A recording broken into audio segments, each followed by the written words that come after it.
All right, Ryan Brauny filling in for David Nuno for the next few days here on TexAgs Radio. Doing a little rewind right now. We talked a whole lot of Aggie basketball. We had Olin for about an hour and a half. Billy came on to talk about it. Tap, Bentz, and Logan Lee. And now the fan show ended it, as we do on every Thursday. Guys, quick thoughts on kind of what last night's victory meant on the hardwood for this team going forward. First time we beat somebody that's actually good. So let's keep going. Well, I think Florida's pretty good. Or at least they're playing good. They're playing better. I give you credit. Yeah, you're playing better. You're right.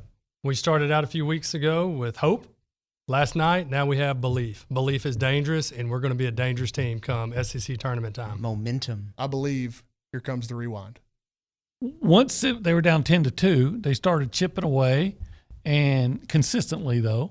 And Auburn would make it a basket and put a little bit of a space between them, but A&M just kept coming back and then got the lead. Went on a 15-2 run. I remember that. That's what I think it was, yeah. And to get like a 7-point lead, and then Auburn, answered a little bit, and then A&M goes on another run and closes the half. I think 7-0 to close the half. Anderson Garcia coming off the bench gets a big steal and a jam, and dunks it and gets an and one. Mm-hmm. And you take a 15-point lead at the half, and then that Auburn is going to come back in the second half, guns blazing, and A&M withstood that charge. It came. They got it down to 8, first to 9, and then Boots hits a 3. Bota with the tray, Bota with the tray, with the tres. Con el tres. And then they get it down to 8, and A&M makes 9 of 10 at the free throw line, with Boots Radford getting a lot of those. And it's been such a story for A&M this season, getting to the free throw line and then the ability to convert that into points. And I think you brought up Anderson Garcia. We need to get in to the way he played, the impact he had last night. I also think huge minutes from Andre Gordon off the bench whenever Wade Taylor got into foul trouble. But the story of the night, Tyrese Radford in 37 minutes, 30 points, 8 of 17 from the field, 3 of 7 from three-point, 9 rebounds. Tom Hart tweets after the game, potential SEC player of the year if he keeps playing at that level. Well, if he keeps playing at that level. Yeah. Yeah, but that's a pretty high level to maintain. You know what? I'll take 13 to 15 from Boots every night. He did such a good job, and the A&M guards, I thought, did a good job of working high ball screens and getting into the lane.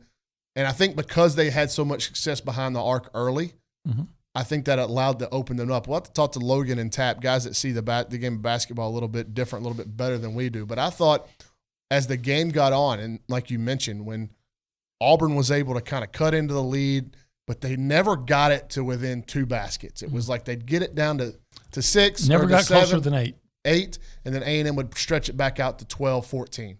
And then they'd get it back down to 10, and A&M would make the next 2 baskets. So the maturity that took on the road, they played with like a real low heartbeat, low pulse rate. They were under control in that environment. Did you guys see the Uber Eats delivery during the Loyola basketball game? Yeah, that's hilarious. That's not bullcrap. That's awesome. It's not bullcrap. No. It's not bullcrap at all. The fact that they ordered it, that the kid got into the arena carrying outside food, all amazing. I love the effort. It's like What's Spicoli. bullcrap is his awareness. How do you just venture onto the basketball court right next to where a basketball play is happening as if you're at like the San Diego Zoo looking for your little kid? Yeah, that's why I think it was No staged. awareness.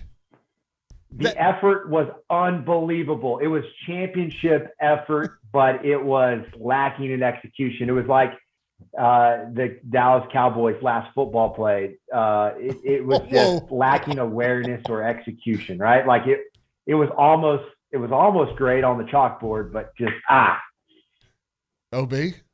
Well, that was going to be mine. Really? I don't think that's bullcrap. I think it was staged, dude. I think whoever ordered it is friends with the Uber Eats driver. He's like, how hilarious would this be? There's no way you'll do this. And he did it. Probably. That's what I think happened. Well, then I still think that's bullcrap. I think it's bullcrap that Boots Radford has no boot NIL deal. That is bullcrap. Yeah. I mean, somebody with a boots company you'd think they'd be all over that. Are they, in your mind, are they done enough now to be comfortably in that tournament talk box? Oh, for sure. Again, it's crazy, and I think they should lock Lenardi in the basement until about, at least for another 3 weeks or so. The fact that he's out creating havoc now, I take a real issue with. I've got an issue with Lenardi, much like you do, Pearl. Now, granted, remember Lenardi actually had A&M in his final field of 64, and A&M was like one of the only teams he got wrong. Yep. So all of us saying that he hates A&M, I don't think it's that. I just think sometimes is victimized by certain metrics that he goes by that last year and probably again this year don't love A&M, like the common sense metric, which right now as you're watching them, they have some bad losses. And we know there's a certain finish they're going to have in the SEC. I know you guys, not you guys, but Olin and Nino have been talking about 13.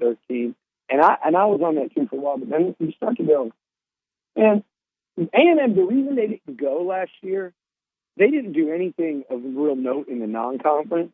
The reason they didn't go, in large part, was everybody pointed to that 8-game losing streak, but they were a 500 team in conference. If you go 12-6 and you improve that conference record by 3 or whatever, that's a massive difference. And it's also a massive difference in where you finish in the league. But you have to have some quality wins. And Missouri at home is looking like a quality win. 2 wins over Florida, looking like a really strong. The better Florida keeps playing. Also, particularly to beat them on the road. But to go into Auburn last night, that's one of those, Brauny, that when we're drawing up the hypotheticals, you kind of put that one in that box. But man, if you could just get one, like Bama at home, Tennessee at home, or at Auburn, at Kentucky, there's just a handful of them that you play every year. At Arkansas, which they're going to get a crack at next week, there's a handful of them that you play. And if you get your chance and you're able to get one of those, and look, it's like you said a few minutes ago, you can't give it back. You got to keep playing good basketball. But, man, those are hard to come by, and those mean more. All wins are not created equal, not only in college basketball, but also, within the conference. And that's one of the harder ones to get, and that's one of the ones that you're going to get the most credit for. And I don't even think Auburn is great. They're not like they were last year, not even close. But they're going to be a tournament team. They're going to be in the rankings probably, most of the year. They're not going to lose many at home. And, they've gotten 4 of their 6 conference wins have been ones that really move the needle. And they got a few more cracks at some of those, and then they need to handle business. But, man, the way they're playing, it's this mix of confidence, toughness, and consistency. We're talking about the team putting themselves in a position to be in a position. I think last night, Radford put himself in position to be the ultimate leader of this team. Going into it, we knew he was a lead by example type guy. When he started getting it rolling last night, every time the possession changed, if A&M got a rebound or a steal or whatever it was, he was running to the ball. He said, "Give me the ball." And everybody was like, "Here you go. Take it. Go do your thing." And that is what A&M has not had in the past. Mm-hmm. And look, A&M doesn't have a true point guard on this team. They don't have a true point guard. Andre Gordon is the closest thing to a true point guard. Huge minutes from him last night. I think you could see that in Wade Taylor brought the ball up the court. I don't know if it was Anderson Garcia that he was thinking was coming across the lane, and he just threw it straight out of bounds. Yeah. That is crucial time. At a crucial time, and my immediate thought was, you need a point guard. Yeah, it actually wasn't a bad look for Wade to do that. Whoever it was, I think it was Garcia that was going across the paint. He was open. Oh yeah, and if he would have kept going, if he would have kept going, but a point guard knows that hey, that's not a guy that's just breaking a play off because he sees something open and we're gonna make it happen.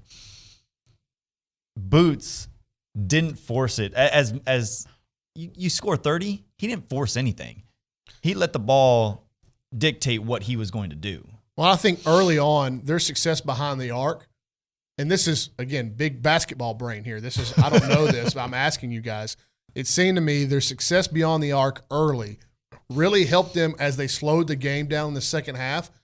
The high ball screen with the guards and their ability to get in the lane late, I thought was huge, because that's where A&M started getting to the foul line. You saw a little bit more was Auburn never cut it to less than 8.